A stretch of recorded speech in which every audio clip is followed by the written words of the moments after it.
I'm Steve Gieder, your host with the most weed from coast to coast.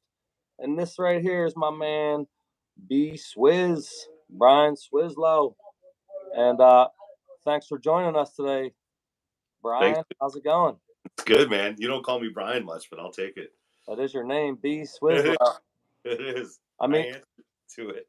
You're always in my phone as B Swiz, and then I know there's like B Swiz, this other cat too. He's trying to say that's his name, but that's how you're in my phone, B Swiz.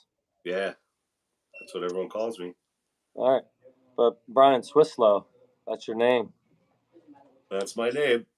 Well, thanks for joining me today, and all of our folks out there watching.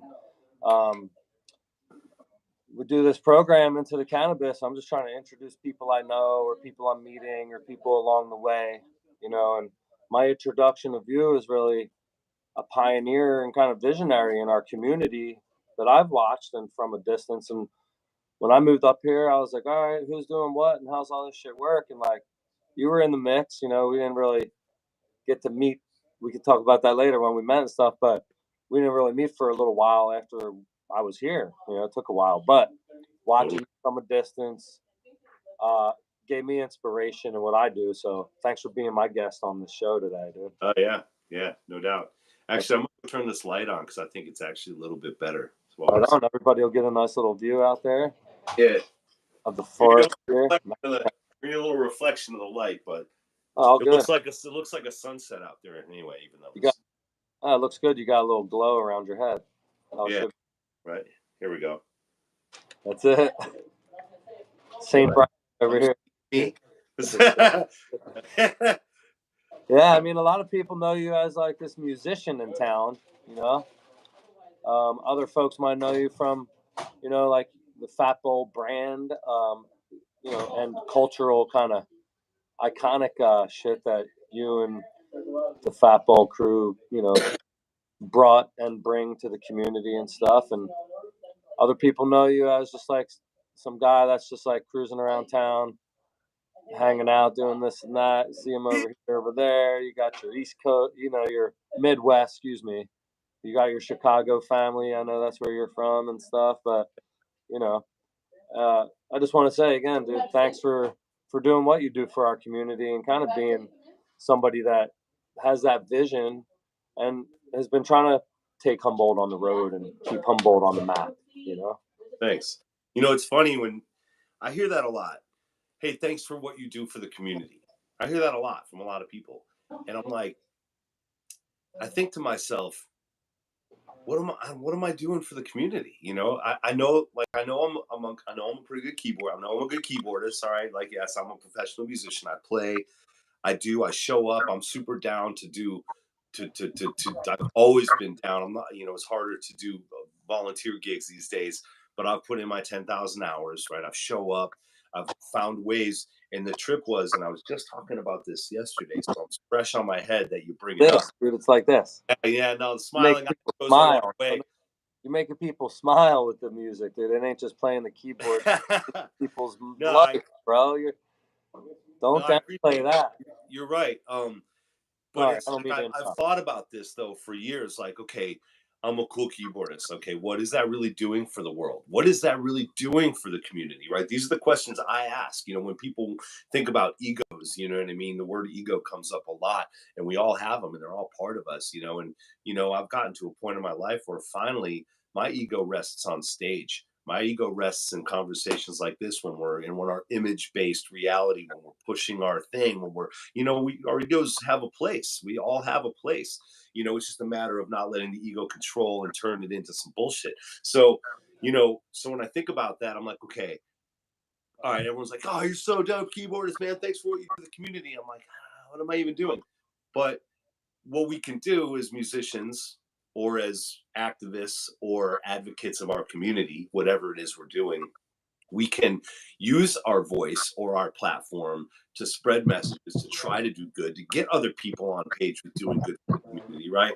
So as I hear, oh, I love what you do for the community, the older I get, the more I accept that and say thank you and try to remember what it is I'm actually doing, because I know people who are raising millions of dollars for the community.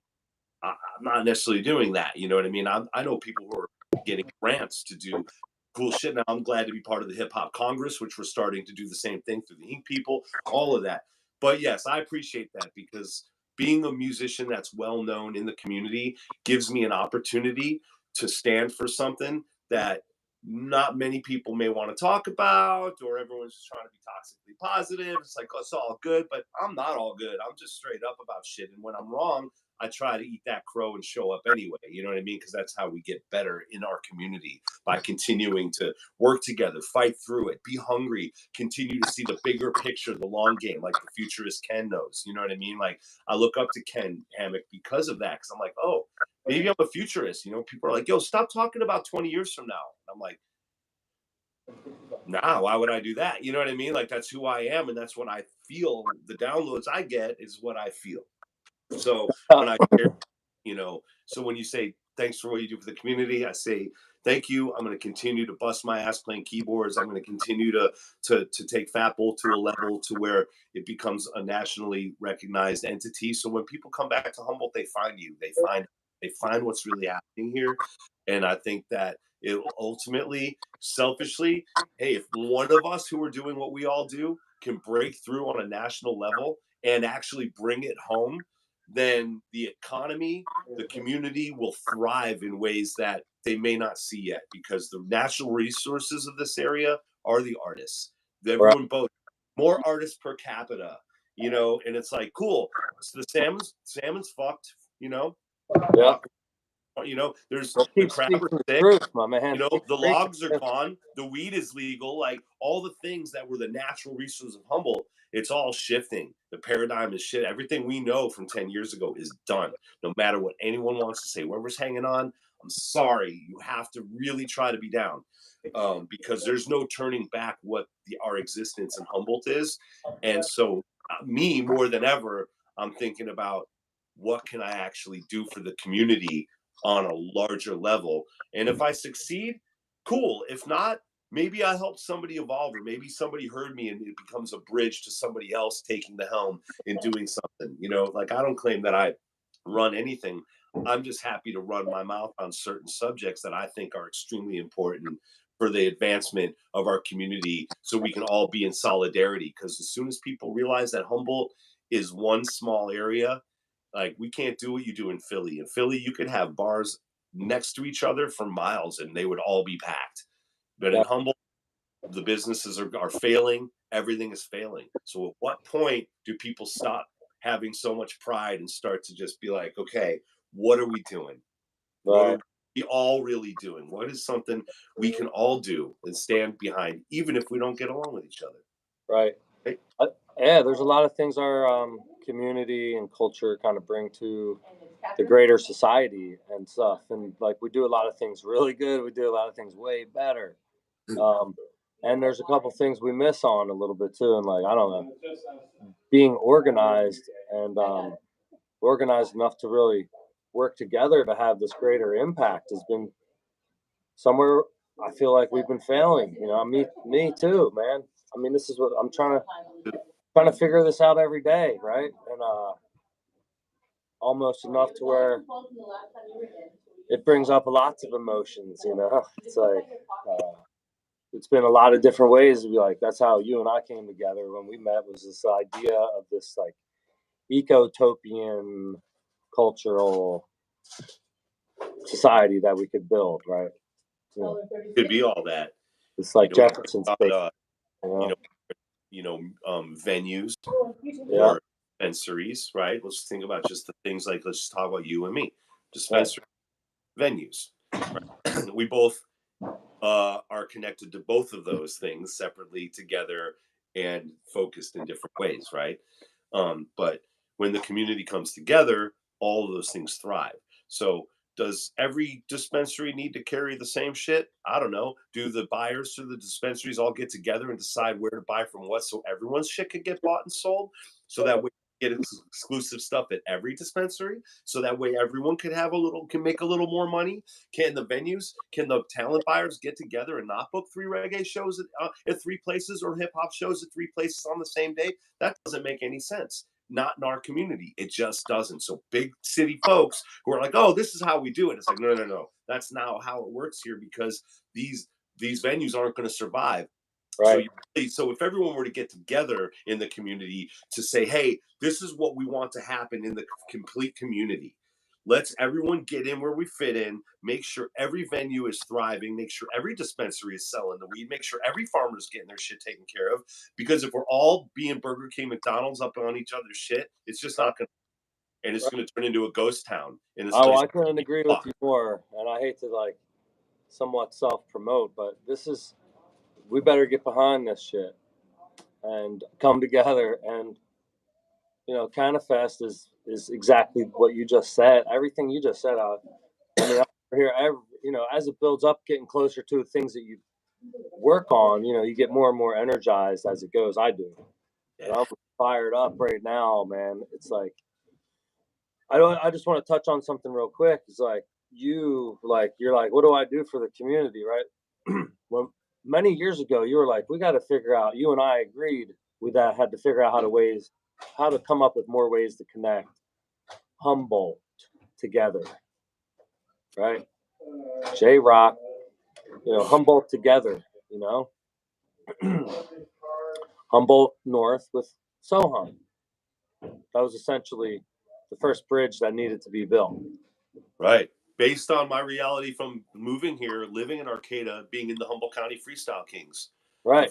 Hip-hop, at least notable hip-hop in Humboldt. It's like I was working with these Southern Humboldt kids. I didn't know anything about Soham, but I'm here in Arcata. Just moved here from LA. So yeah, you're right. Like, and then fast forward to exactly what you said, like this stuff has been on my mind as someone who moved here from another place. And then when you bring that up, connecting the two areas it's like crucial. It's like crucial. And just one quick example is like Toph and myself, right? You were the first person that said to me, you don't know Toph? You got to meet Toph. Toph have to work together. You and Toph need to work together. You guys need to work together. You guys have to work together. Could probably work. You guys should work together. You guys should meet. You guys should hang out. Let's go meet. Let's hang out. How long did you work on that? How much energy you put into that? And you know what? The other day I was up there sweating my ass off up on the top of this lift, this mechanical lift that we got from Just Rent It down there in Redway. They brought it up there to the Redwood Roots facility, and they put it right there next to that sign he's got. It says Redwood Roots, right? We made a deal. Oh, what's on the other side? Toph said, come over here. You got to hang this CannFest banner right over top of that Redwood Roots sign. I saw it driving north with right on the highway. That's you did that, brother. There it is. And so that's what I'm saying, dude. What did you do? That's what you do, man. Changing shit, and planting seeds and keeping it fucking real, Pardon my French. But, keeping it real, dude. Like, you said that shit. And, like, both Toph and I have not really ever had an opportunity to start to actually get together and start to talk and communicate the way we have been just in the last like couple months or so. And like, thanks for planting the seeds, and speaking the truth, because our community needs leaders, and that's what it is. Sure. It's just providing that. It was like, you were right. You're right. We do need to connect Northern and Southern and Eastern and Western, and it couldn't be any more evident than today. That's awesome. No, I saw the sign driving up north after the tour. I was coming home and I was like, there's a motherfucking CannFest sign on the Redwood Roots building. My man. And then I actually looked back to see if the Redwood Roots is on the other side. I was like, boom, it did. And I got to have that moment because we were literally driving Sunday night past the Northern Nights, and I was just sitting there, and I just looked out and I saw the CannFest sign on like, wait, the building. What? Oh. I was like, and I was like, the light went on. I'm like, okay, these dudes connected. This is dope.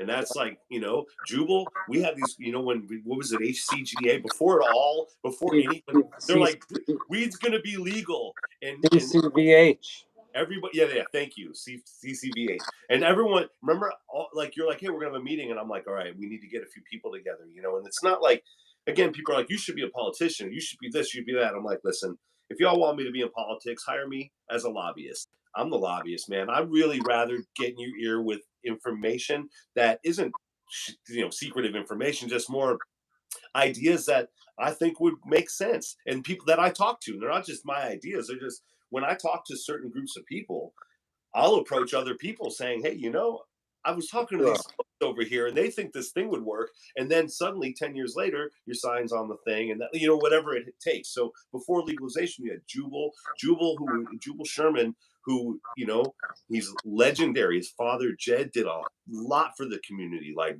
a lot for Southern Humboldt, brought that shit to life from what I understand. And, and I remember Jubal saying things like, yeah, the elders, they don't even know what they're going to do.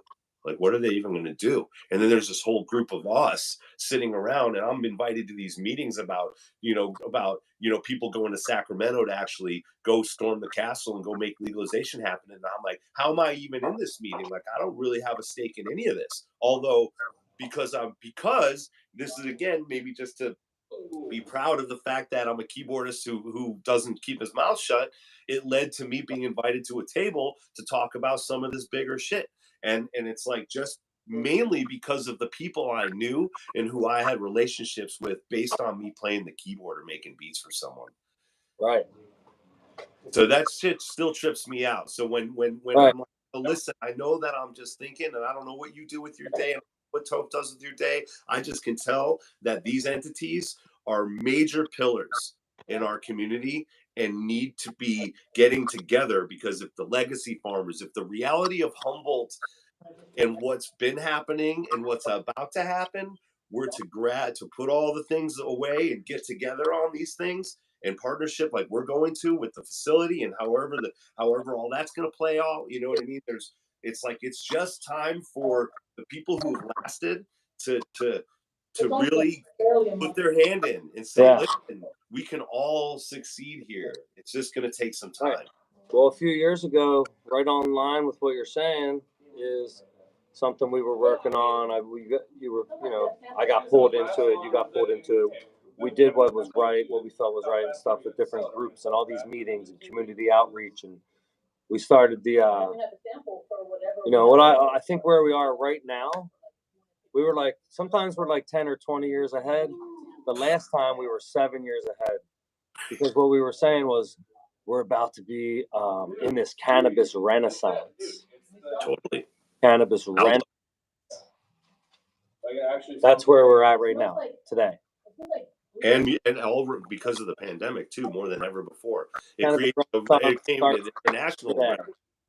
I was on a different podcast, a music one, talking about the exact same thing. What's happened, what has shaken out, since you and me talking, I can only use myself as an example. But Object Heavy, and we've been around for 9-10 years. It wasn't until 2018-19 that we really found the group that it was going to be for the future. But then the pandemic shut all that down, and then it shifted again. And while we got hit with all these things, and while our facility hasn't opened yet, we started working on that like a year before the pandemic.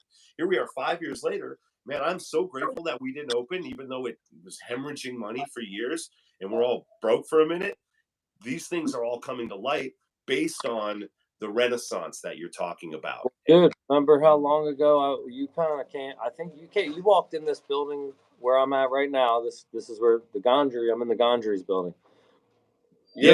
Half a sandwich shop with Nathan. When it was that version, and we came over here and we're like, all right, we're thinking about we've been camping on this thing, paying rent, paying taxes, helping pay for the roads and the schools and the trees to be trimmed and the water to be cleaned and all that stuff. Don't hate on us now, but we've been here doing this before we could even start the business for like 3 years. It took us, and we had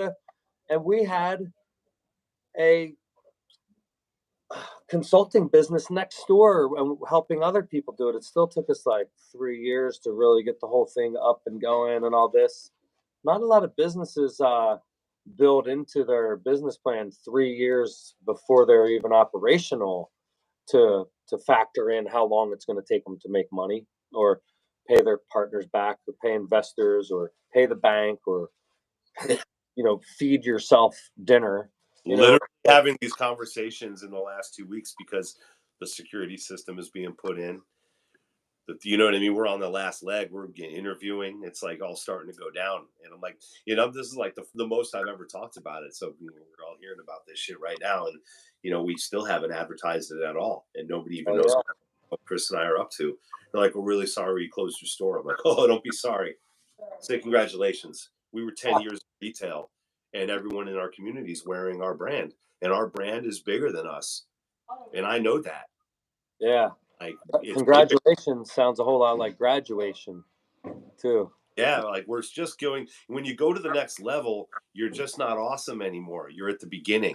You go to the high school, you're a freshman. When you go to the next level, you ain't shit. So when people try to go to the next level and they're like, yo man, I'm fucking flexing, we're on the next level, and then you get smacked down and you're like, nah, fuck that. It's like, no, actually not fuck that. Take a step back and go back to school and get to work, because you're going to need 6 more months of this new level before anything even comes to fruition, let alone making money. So it's like all these, since the pandemic, like my band, my clothing company, the processing, we're all on a new level, but now it's struggle like never before. Because why? Because this one's about the pop. You know what I mean? Everything you've been building, kind of thing, all coming down the pipe. The first leg of legal weed, and this is the best. That shit's over, man. Right? You're seeing it in your own dispensary. You're right. There's people are starting to pay attention to sun-grown weed. They're starting to pay attention because we're not shutting up and we're not stopping. You know what I mean? And that's a really good sign of people getting together finally. Right? That's the other side of it. And because of stuff like this, dude, education. You know what I mean? Education. Pull that up again. It's just some education. It's like one of these little wheels. Oh yeah. Home Institute. Yeah, totally. Cool stuff.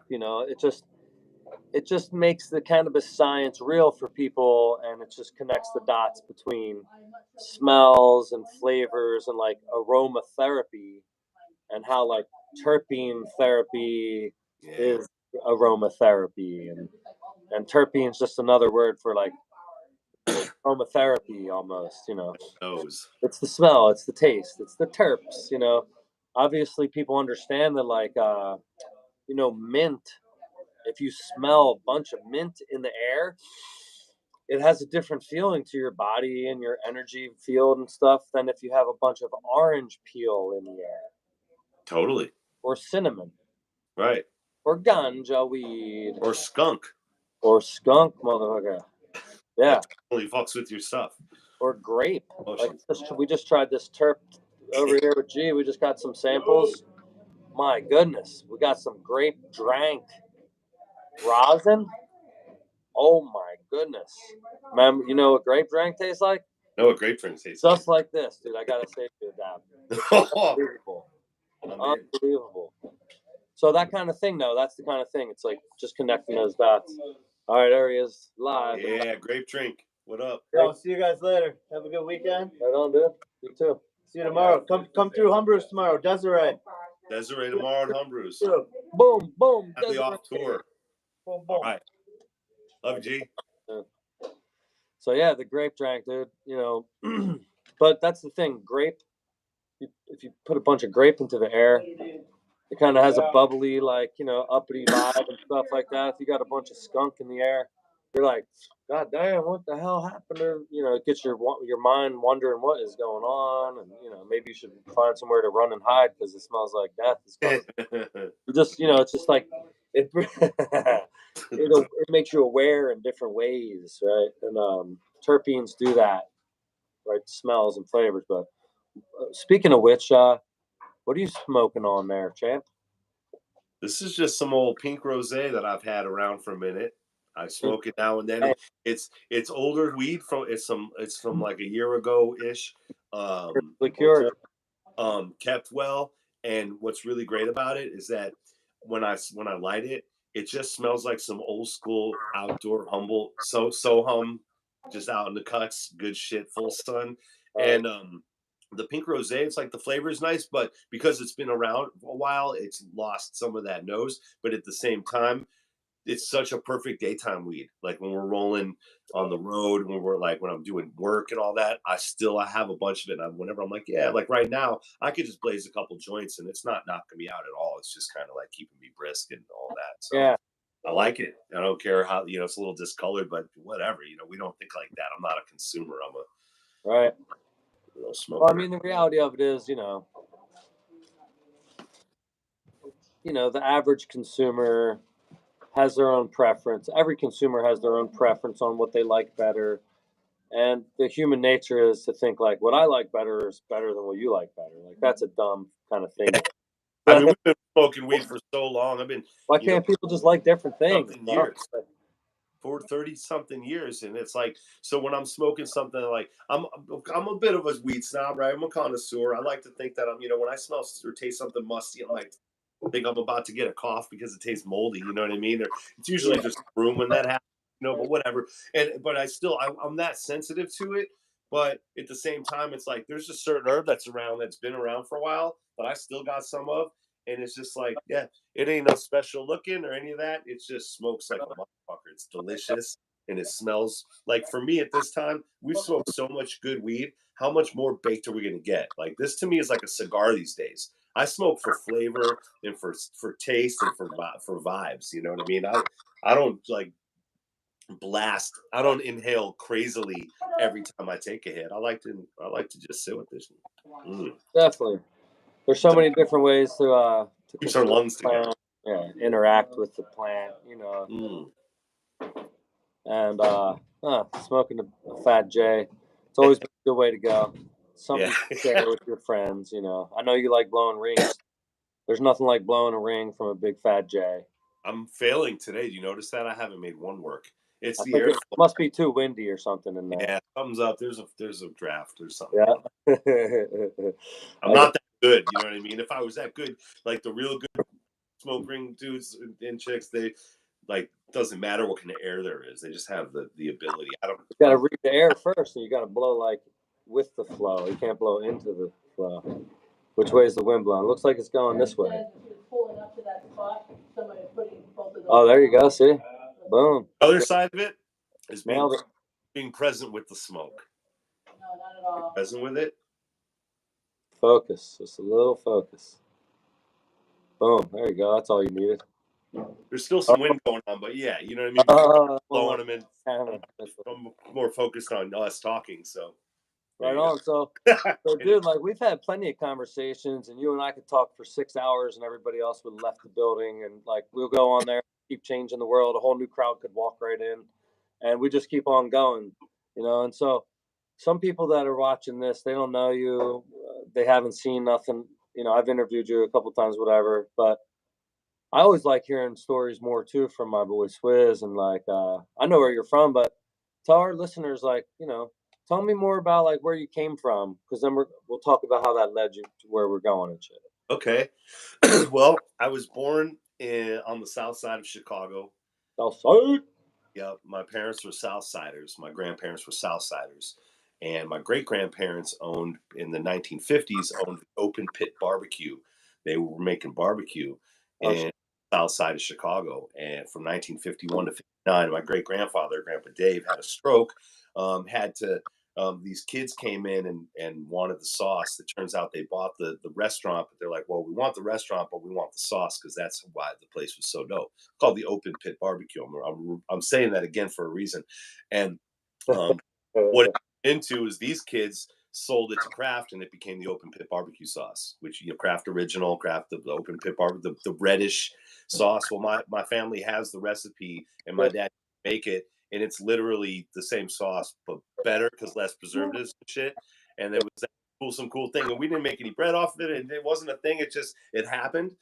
So my parents grew up on the south side and were a barbecue family, which was pretty cool. There you go. I thought I knew everything about you, dude. That's a new one. Yeah. No, I have a secret. I have a sauce. I have Grandpa Dave's south side barbecue sauce. And life one day, I have the recipe. I've never made it. and I'm going to. And when I do, let's bring that shit. Let's get that shit infused, man. We got an infusion kitchen right in the back, dog. It's something we can do. So I have a family sauce that dates back to the 50s. Anyway, my dad was always a barbecuer. Anyway, so yeah, but I was mostly raised. I was born on the south side. We moved to the north side. Moved to Skokie, Illinois, Niles, Illinois. I ended up moving into a suburb, brand new suburb type of area, new house kind of vibe, and lived in Buffalo Grove, Illinois. And it was like middle class ish type of neighborhood. Credit was weird and struggles were. As I got older, I got to see a different kind of adversity, which I won't get super into. But because I lived in a house in a neighborhood where the doors could be open most of the time, like I was really blessed and lucky that my parents were like, we're leaving the city. It had to happen for them. And it's, I just didn't, I felt comfortable there and I enjoyed my childhood, but inside I've always had anxiety and I was always like leaning towards street shit. I don't know. I wanted to smoke weed early. I wanted to play music. My friends were breakdancing with cardboard and stealing linoleum from the back of the floor store, trying to go jack some shit. So, when I was making mixtapes, I could every time I listened to Chicago radio, hip hop station, WGCI, you would always have. So I'd be making mixtapes and then we'd go to the roller rink and Charlie Tuna and I actually had a communication because he's from the South Side. Grew up in the hood. I grew up a Jewish kid in the north suburbs. We know the difference. You know what I mean? And we've talked about it, and it's like, really, really, like the roller rink was a place where, for us and for everyone, it was a place where everyone was cool. There was no prejudices, and there was no real beef. The roller rink. We're all just hanging out, roller skating, playing video games, and there was a huge breakdance scene. And it was like, the Latinos were over here, and the brothers, the kids would get bussed in from the city, and we would get, come in from the suburbs or from the area that lived around the roller rink. So it was just a real legitimate melting pot. Yeah. Asian kids, and it was like, and everyone had their crews, and they were all breakdancers or. So a bunch of us would be out roller skating, competing with each other, but hanging out, and the breakdancers would be getting down. And then afterwards, everyone would be playing video games. And it was like the coolest shit ever. And I was like 10, 11, 12, 13. So I learned early about hip hop, and I was so deep into it, like right away. So, and I also became a dad along the way. When I was 15, I smoked some weed, and then I listened to the Dead. And so I was kind of a mix between digging like Bob Marley and the Wailers, because my dad was a huge reggae fan and like, with all the classic rock shit. But I was really into listening to WXRT, which was Jazz Transfusion, a show by Barry Winograd. And that was all playing like fusion and funk and all kinds of cool jazz. And that's where I was getting schooled on that stuff. And then I had my keyboard. Cool. So yeah, between all of that, I found my way. Fast forward, I went to college for a little bit, but I was more interested in music, and I became a bartender, started managing restaurants, did all those things, and then I became a lifeguard because I just didn't want to do that shit anymore, and I learned how to tend bar along the way and be a lifeguard, and then I moved to California because I was in this Grateful Dead band for 3 years called Conjolka, which was pre-Dark Star Orchestra. In Chicago, there were other bands. John Kidlicek was in Hairball Willie, and there was other members of Uncle John's band. There were all these different bands. A lot of these bands dissipated or broke up for whatever happened, and Dark Star Orchestra was born out of that, and it was amazing. But I had already moved west at that point. But I was in the Dead scene in Chicago for a short period of time before I moved west, and I lived in LA for a year, and I found my way to Humboldt. Not for school. Where you came up this way? Yeah, in 1996, September 9th, 1996, I moved to Hollywood, and I lived on Hollywood Boulevard with my friends. My old bandmates were like, "You need to come to Hollywood. You're the missing piece. We need a keyboardist. We have the studio, downtown rehearsals, 7th and Santa Fe in downtown LA. We're keyboardist. Get out here, bro." So I kind of just said, I'm quitting everything, and I'm quitting my Dead band, and I'm moving to LA. I'm doing that.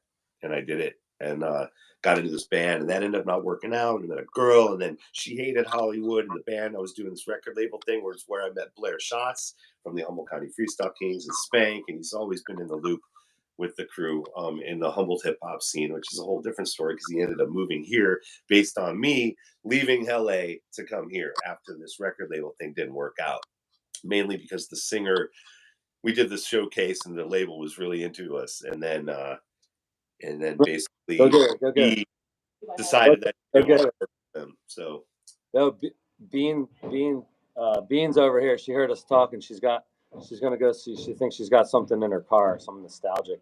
We'll see. Cool. We'll see what she calls. Yeah. So I moved to LA, and then I moved. We can talk about it either way. She's gonna pop in a second. Cool. So I made my way to Humboldt in 1997. Wasn't for weed. I didn't come here to go to school.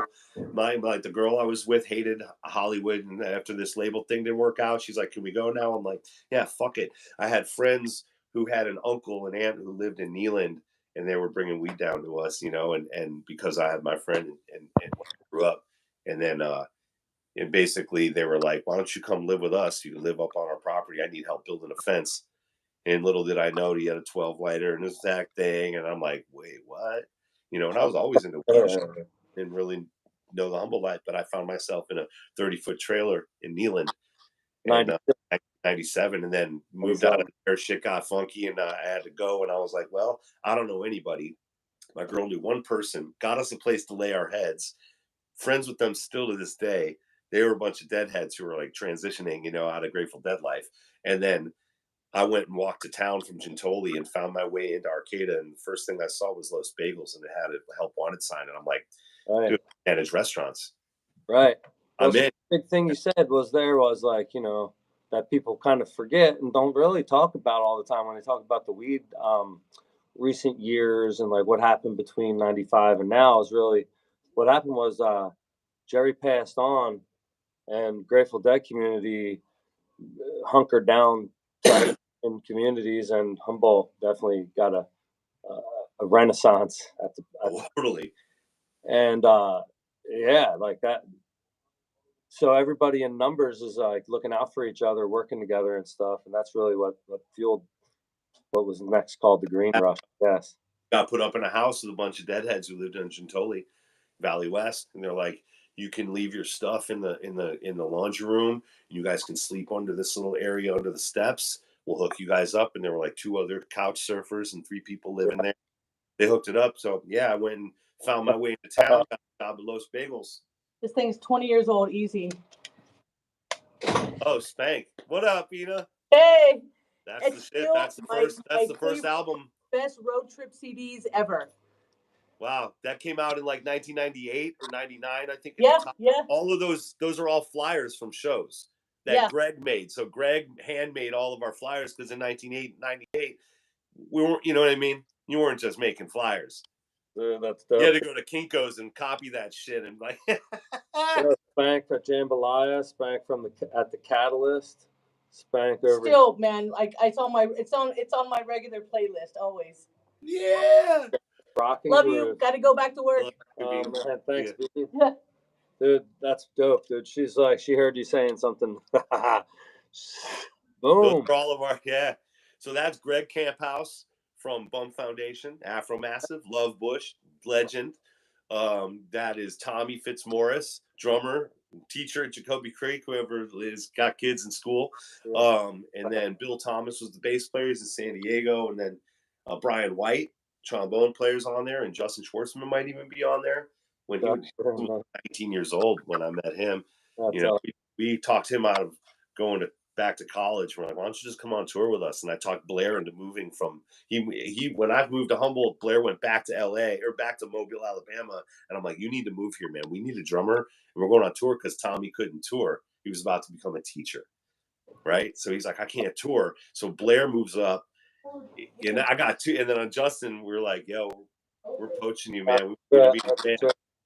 I just put that in like time frame for me. It's like I moved to California in '98 up there to Tahoe, and then I was coming up there.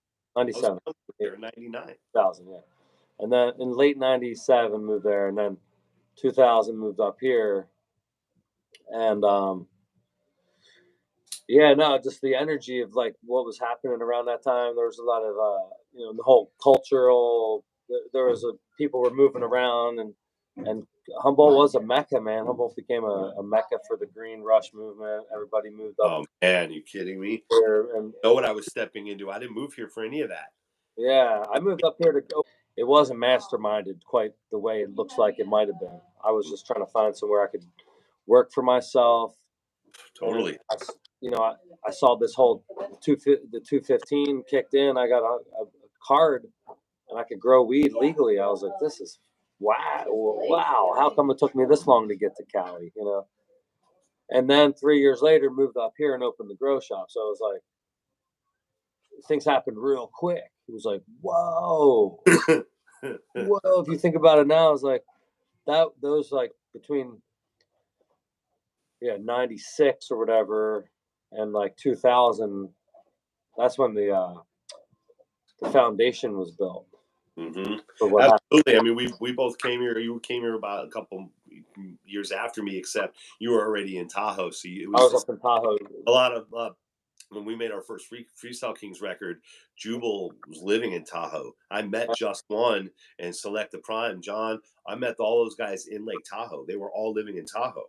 So the Humboldt kids, we went over to Tahoe to meet with them in North Lake in Kings Beach, right up in that neighborhood, that little hill neighborhood off of Kings Beach. He was like one of those roads at the bottom of the cut when you're coming into town from the other way, from Squaw. It was like the second street up that hill, and he was like the second block up on the right. And it was like, I remember vividly, we came down here and we would record in Reno, but I would stay at Just One's place, who lived right when you get off the freeway to Kings Beach. He lived in the Cove, that neighborhood. Yeah. Before you get into before the water, it was down the right when you're getting into town. I just drove by that. Straight up. So like, yeah, like I have all the Tahoe was a big deal for me right around that same time, because we were recording the Freestyle Kings album, the first hip hop of Humboldt, you know, along with Potluck. And anyway, so it's a trip. Tahoe was similar to Humboldt. You say like it wasn't like masterminded. It's like Humboldt, like you're from Philly, I'm from Chicago, like we're from other places. And when I showed up here, I was like, wow, you know, there's a lot that can happen here. You know what I mean? And I was thinking about musically, and, you know, some of my friends were like, yeah, we're just trying to have a good time. I'm like, you should be touring the country. I don't know what you're talking about. Like, right. Now, you know what I mean? Like, yeah, you were thinking, I was like, these guys are the best musicians I've ever come across. Like, you were thinking what I was, right? It was like, hey, let's take Humboldt on the road. Yeah, that's funny that you said that, because in Spank, we ended up going to Chicago. And we ended up going to New Orleans, and we went and toured. At first, it was like, yeah, no, we're having a good time. We can play all these local gigs. I'm like, oh, no, we can be going and traveling and touring and all this shit, right? And Greg quickly was like, yeah, absolutely. And he's like, fucking, I'm buying a van. And we did it. We started touring, you know? So right within a year of me living here, I was already in a band that was ready to go on the road, you know. So I'm really proud of like all the years of the bands that have like gone, we're doing this shit, you know. And it was happening before. Paul DeMarc, he was touring with like famous blues musicians, and you know what I mean. Like, you know, like we're the first, but it's fun to see. Our generation was like hungry for it, and the Nucleus and the Mugatus, and I was like got to go travel and tour with all these groups, and it was super fun. And I'm like, glad that it happened. And now it's like I'm a well-oiled machine when it comes to this tour game. So with Object Heavy, it's like really, you know, and along with Ian and Leo, man, those guys are like really good in the office. You know what I mean? So, you know, not to mention Richard's voice, man. He walks in the room and, you know, it's like it's all heart, man. You know what I mean? You can feel him when he walks in the room. So there's a lot of funny. Love. It's great that his name is Love. That was the first band, Spank. Love. What'd you say? Spank was the first band. Spank was the first band I was in 1998. Yeah, I had a job at Los Bagels, and on my second day of training, I met Franco, who worked at Tomo, but was doing a last shift on call at Los Bagels because the manager was sick. He was getting ready to move to Utah to come to be a river guide. He trains me. The only reason I'm telling you this is because he was Greg's and Bill's roommate from Spank. And I knew nobody. Literally, I knew my girlfriend at the time and her one friend and the two people that I now wasn't living with because it didn't work out. I literally knew nobody here. And I met Franco, who was like, "What's your deal? We're sweeping up Los Bagels in Eureka." And long story short, I tell him I play keyboards, and he gives me Greg's number. Greg calls me, he invites me over. I walk in, and there's a bunch of dudes playing super funk and acid jazz music, and in a Fender Rhodes sitting there, and I'm just like, and it smells like weed, and I'm like, oh yeah. First of all, I'm like hoping I can hang with these dudes. Second of all, I'm like, yeah, I don't think I'm ever leaving this place. I knew right away. I looked at them. They're all like, "Hey, what's up?" You know what I mean? I was just like, "Oh, these are my people." Right. No, that's cool. I'll share a little bit about like a similar like just vibe that I caught too. It was like I came to Humboldt. I didn't know anybody when I got here. Knew one dude I knew a guy that was like, if you're going to Humboldt, you should meet my one dude that I know there, Jesse Myers. So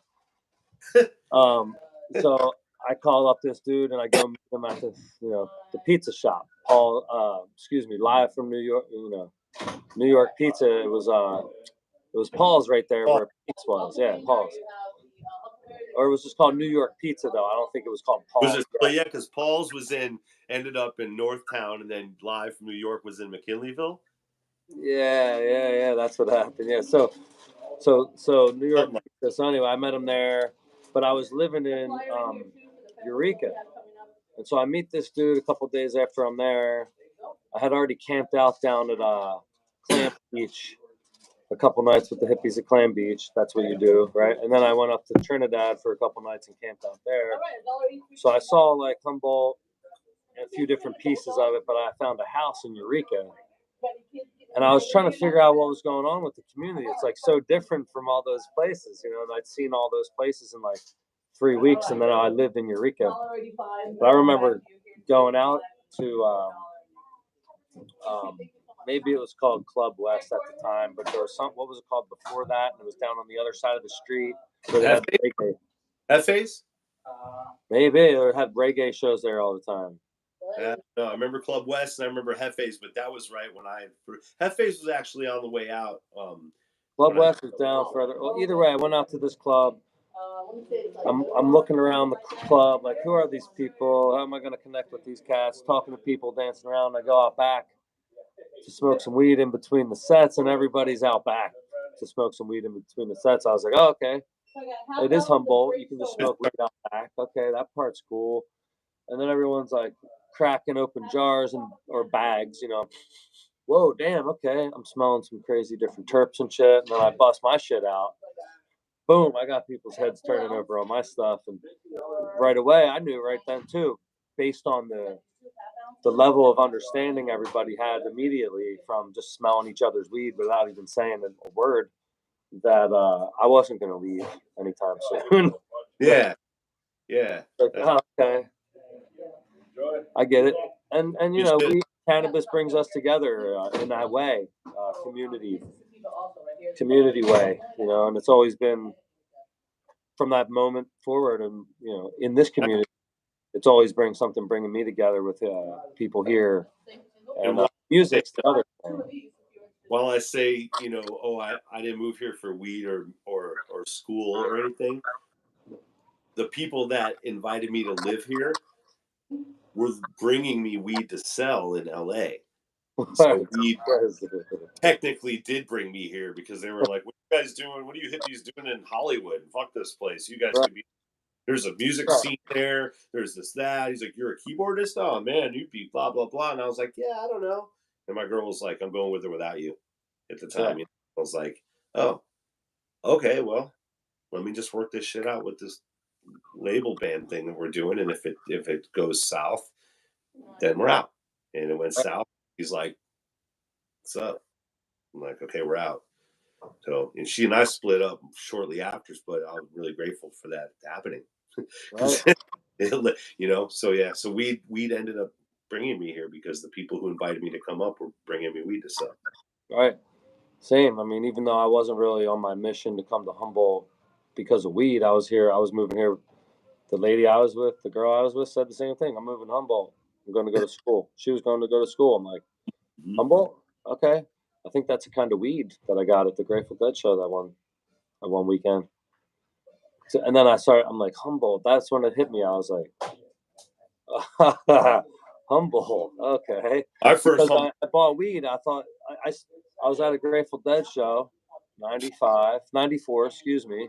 I love this shit. Somebody opened a bag of weed. Here's the Grateful Dead again in Humboldt. They opened up a bag of weed.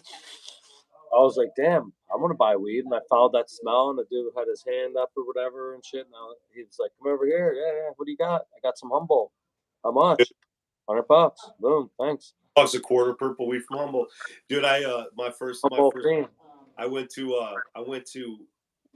parents bought me an airline ticket. I had to find my own show tickets, but for my 21st birthday, they're like, we know how much you like this shit. We don't got a lot of bread, but this flight from Chicago to San Francisco is fairly cheap. If you get yourself tickets, I was working, I was like, going to be 21, and they're like, if you can, we'll buy you the flight if that's what you want. I was like, whoa. I found tickets for the Dead show 3 or 4 nights.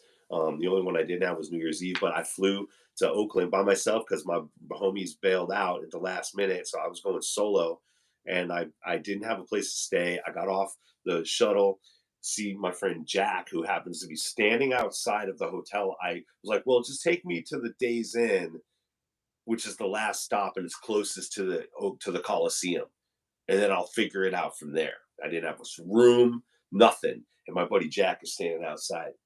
I get out and he's like, Swiz? I'm like, no way. I'm like, do you have a place to stay? He's like, dude, I got floor space for $7. $11 gets you a bed. I was like, what does $15 a day get me? He's like, a key and fucking whatever the fuck you want. I was like, great, here's $20 a day. I was planning on spending a little more than that. So I gave him, so I became the partner in the room, had a bed for 7 days, 2 days before, 3 days after Dead shows across in Oakland. I mean, we could see our window at the hotel, at the airport. And that was it, man. And I went out to the lot and I met this dude, this little skinny dude, was like, Humboldt weed, purple Humboldt weed. And I was like, what's up? He's like, quarter for 100. And it was this purple. That was the first time I ever seen like legit purple weed. And I was just like, I didn't even think twice about it. And I was just like, yeah. I actually gave up going to get a New Year's Eve ticket and hung out on the shakedown so that I could buy another quarter to last me the next 5 days I was going to be in the Bay. So I ended up smoking a half ounce of purple Humboldt weed and at a dead lot. So that's good shit. No coincidences, right? That's some shit. Right. And it wasn't until way later. It was so many. It was like 14, 15, 1990, 91 was when I did that. It was New Year's. So yeah, it was like 7 years later, a whole life cycle later, I find myself in Humboldt, and I was like, oh, it's Humboldt. Wait, I smoked that purple weed. Yeah. 91. It was like mine was 90, I was 90. Mine was in 94. In the parking lot at the in Philly at the Spectrum for the St. Patty's Day Grateful Dead show with Bob Dylan. Oh, cool. It was like the shakedown breakout weekend.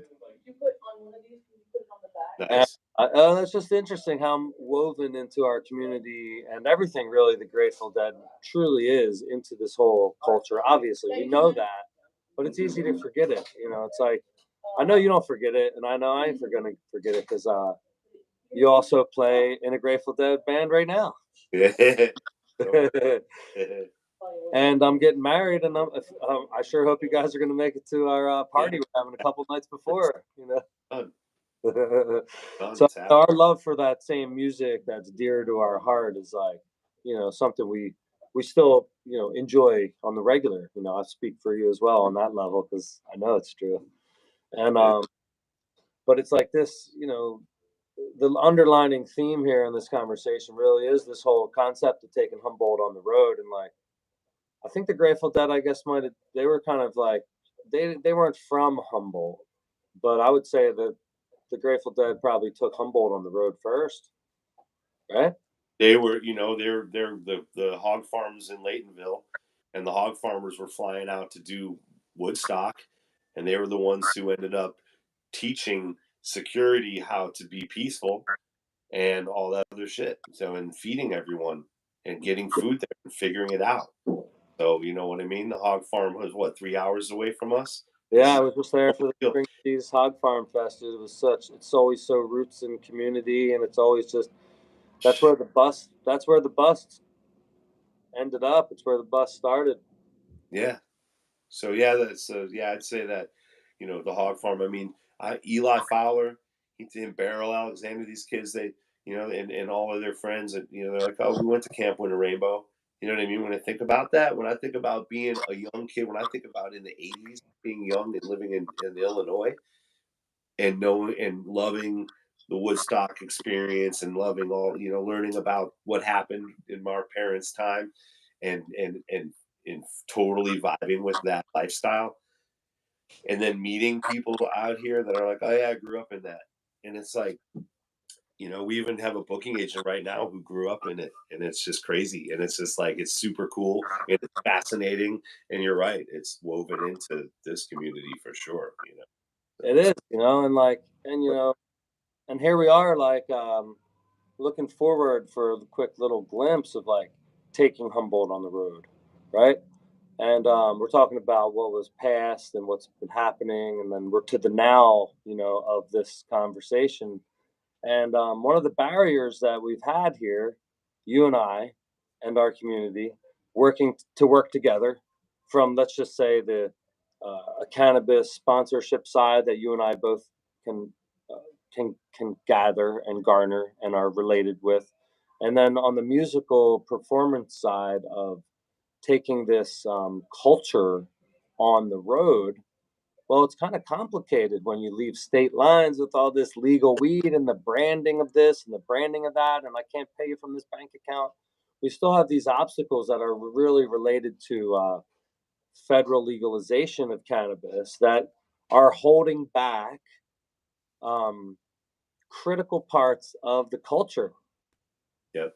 The first thing I remember about the Grateful Dead show, after people spinning and Hare Krishnas and, you know, acid, is weed. You know, they're all right there too. For me, that's the first four things I think of with Grateful Dead. Yeah, when you brought up the weed, it was like, when I was a kid, it's like, yeah, the Dead Lot was where you were going to find the better shit, because a lot of the time it was coming from the West Coast.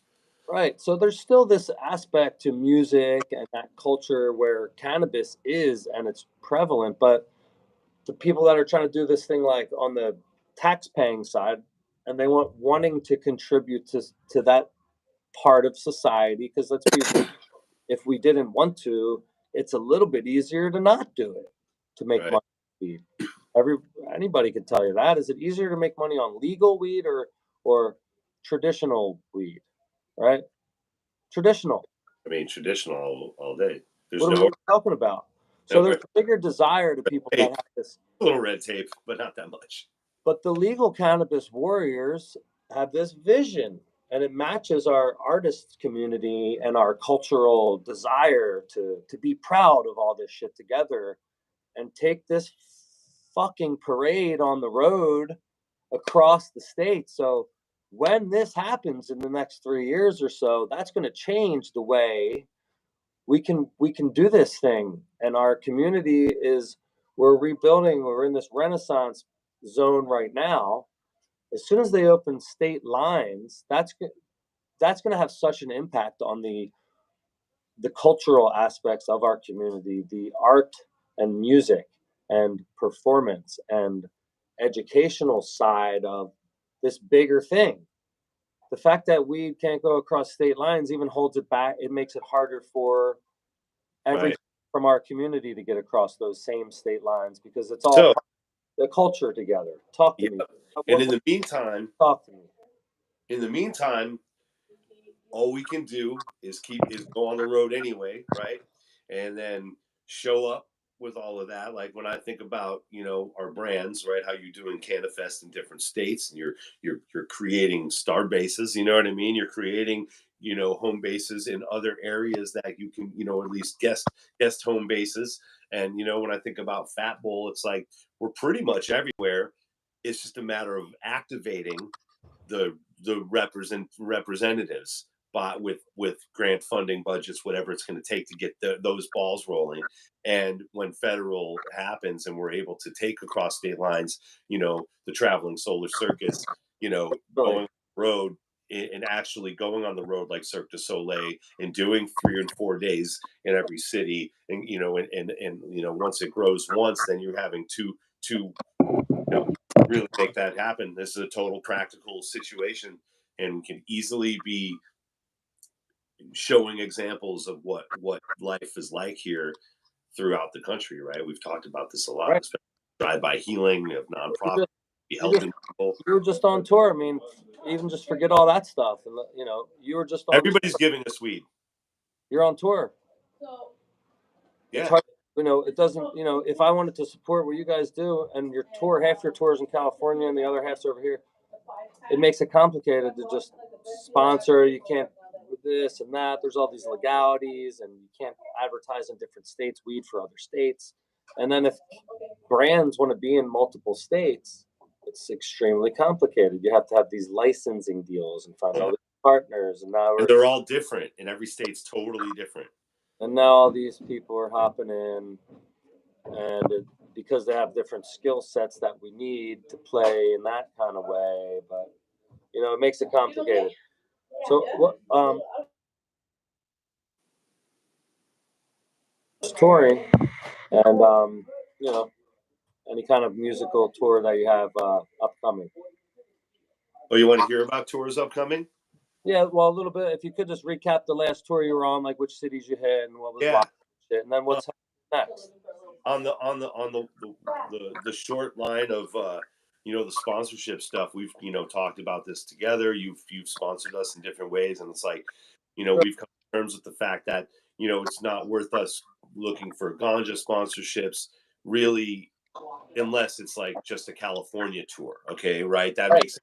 It's something legal you could do. You try if you have a dispensary, if you have your strains everywhere, whatever it is, then it makes sense. But going state lines, it's a different animal. So we look for sponsorships of other types, that are not weed related or weed related in Colorado. Because everywhere we went, we showed up and our green rooms looked like this. You know what I mean? Everyone, everywhere.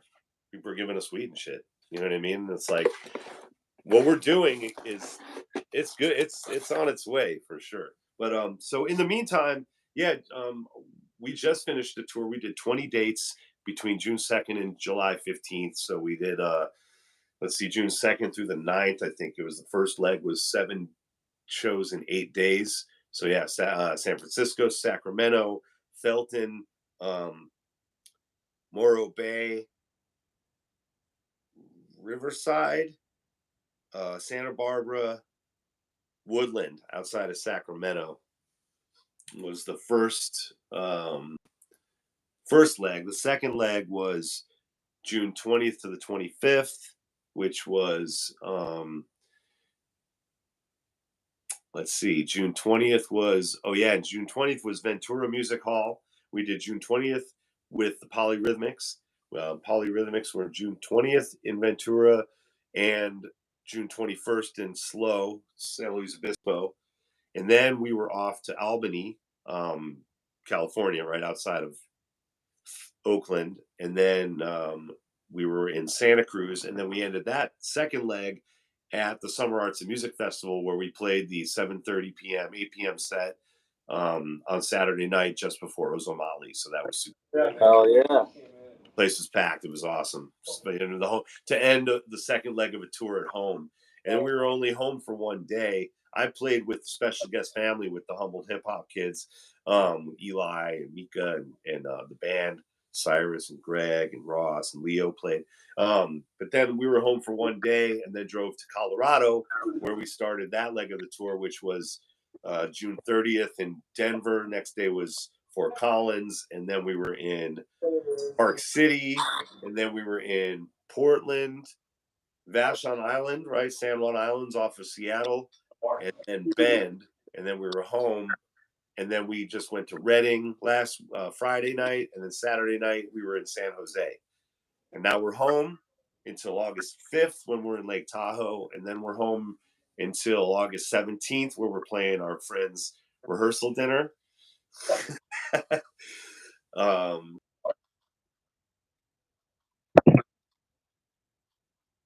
Salmon Fest, and then Town, and then we're playing the Humboldt County Fair on the 26th of August to out of the Cannabis, which comes up the next week. Then it goes on from there, and we actually just hired a booking agent who is pretty much on board and working currently, and is in full transition of taking over all booking. And awesome. Oh yeah, dude. I know that booking takes a different skill set, and you know, if you're booking a whole bunch of different things and that's like your day of work and stuff, that's like a flow to get in. But if you're trying to like, you know, do all the different things I see you trying to do, plus book the stuff, man. Man, that stuff's wild. Good, you know. I hope this booking agent works out. If you're out there listening, booking agent, you better. He's going to. Here. Yeah, no. These guys are the real deal. Don't make me fun. They're agents for other well-known bands. They have a formula. He's been at it for 20 years. We're going to be announced soon. You know, I can tell you about it. But yeah, we're stoked. Excited.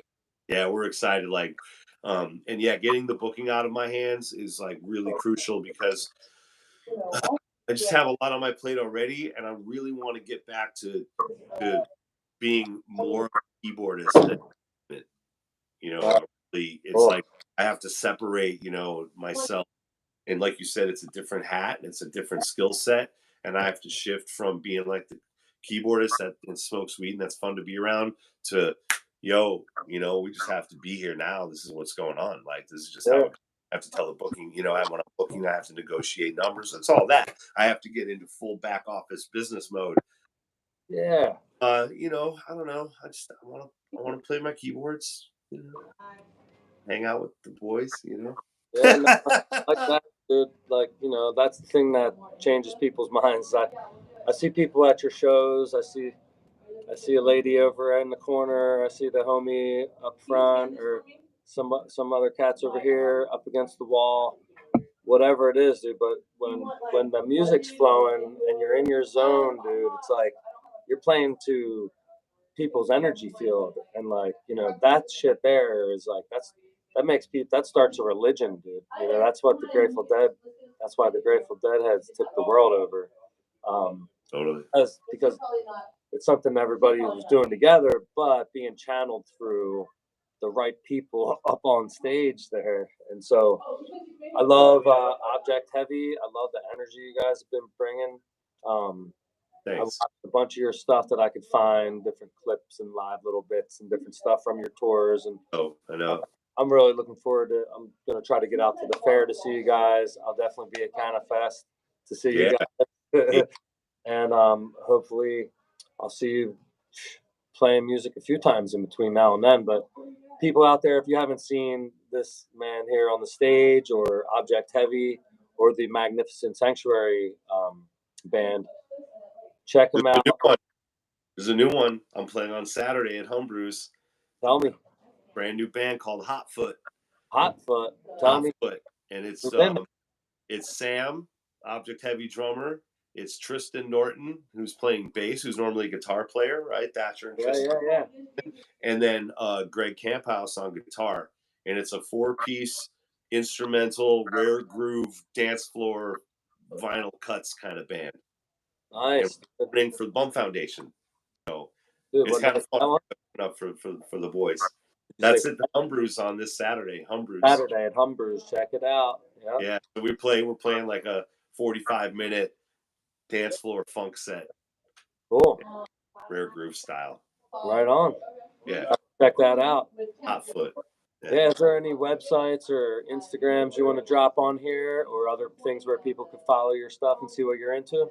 Yeah, I mean, you know, Object Heavy is pretty much easy to find. So look up Object Heavy, whether it's Facebook or Instagram or anything. And then there's B Swizlo, BSWIZ as in zebra LO, is my Instagram. The Facebook will have my given name, SWISLOW, and my real name is Brian, if anybody doesn't know. find me there. And Fatbol, Fatbol, fatbol.com. We are primarily an online store right now, and we're popping. So check out all the designs there. Fatbol, you can find that on Instagram and all that as well. And then, man, there's the write up. Just Fun, Man Eli Fowler, Mika Sun, MCP, Galen Davis, and all the Humboldt Hip-Hop that's happening, and then there's the Hip Hop Congress, H3C. Look up H3C.